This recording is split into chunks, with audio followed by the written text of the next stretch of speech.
Министерството за труд и социјална политика, предводено од Мила Царовска, освен што покажа дека е целосно неспособно и неодговорно во случајот со штитеничките од домот 25 мај, сега бесрамно се обидува да ја убеди јавноста дека малолетните девојчиња сами се виновни за тоа што им се случило.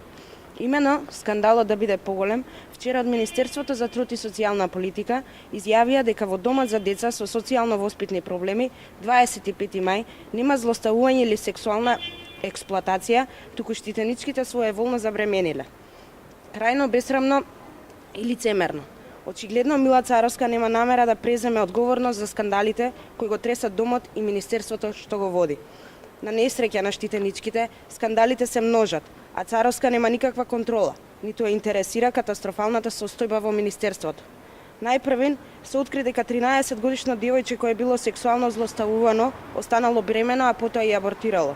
По неколку дена се обелодени дека во овој дом уште две малолетни девојчиња забремениле. Почитувана јавност, Царовска не само што не се повлекува заради скандалите што се случуваат во институцијата која е под нејзина надлежност, таа уште се обидува да се оправда со префрлање на одговорноста врз штитеничките за кои државата презела одговорност да се грижи.